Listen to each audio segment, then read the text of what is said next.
بسم اللہ الرحمن الرحیم۔ السلام علیکم ورحمۃ اللہ وبرکاتہ۔ ایک سوال ایک جواب میں منڈی بہاؤالدین سے محمد عامر صاحب ہیں، انہوں نے سوال بھیجا ہے۔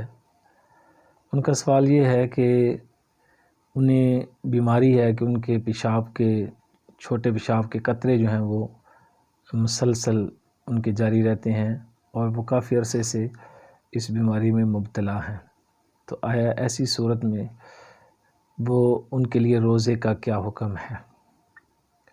سوال کو دوبارہ سنیے۔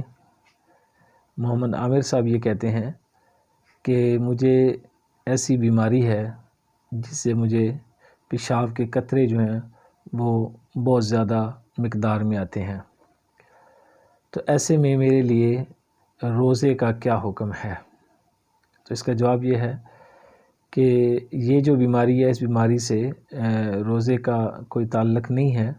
روزہ بہرحال آپ رکھیں گے، تاہم نماز کے لیے جو ہے وہ آپ کو وضو ہر نماز کے لیے جو ہے وہ نیا کرنا پڑے گا، اور اگر آپ کے پاس کوئی ایسا انتظام آپ نے نہیں کیا ہوا تو آپ کو کپڑے اگر بہت زیادہ خراب ہو جاتے ہیں تو کپڑے بھی جب اپنی مقدار کو، گندگی کی مقدار کو پہنچ جائیں گے، ناپاکی کی مقدار کو، تو پھر کپڑے بھی چینج کرنے ہوں گے۔